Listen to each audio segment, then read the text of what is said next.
সময়ের অভাবে কিছু পানি দাও লাইনে থাক আমি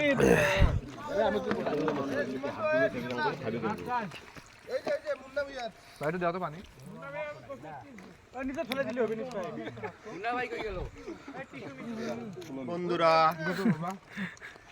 বন্ধুরা আমরা এখন চড়া খেতে আছি ইফতারি করলাম জীবনের প্রথম ইফতারি জীবনের প্রথম এরকম একটি পরিবেশে ইফতার ভাই ব্রাদার সব মিলে আবার কাটি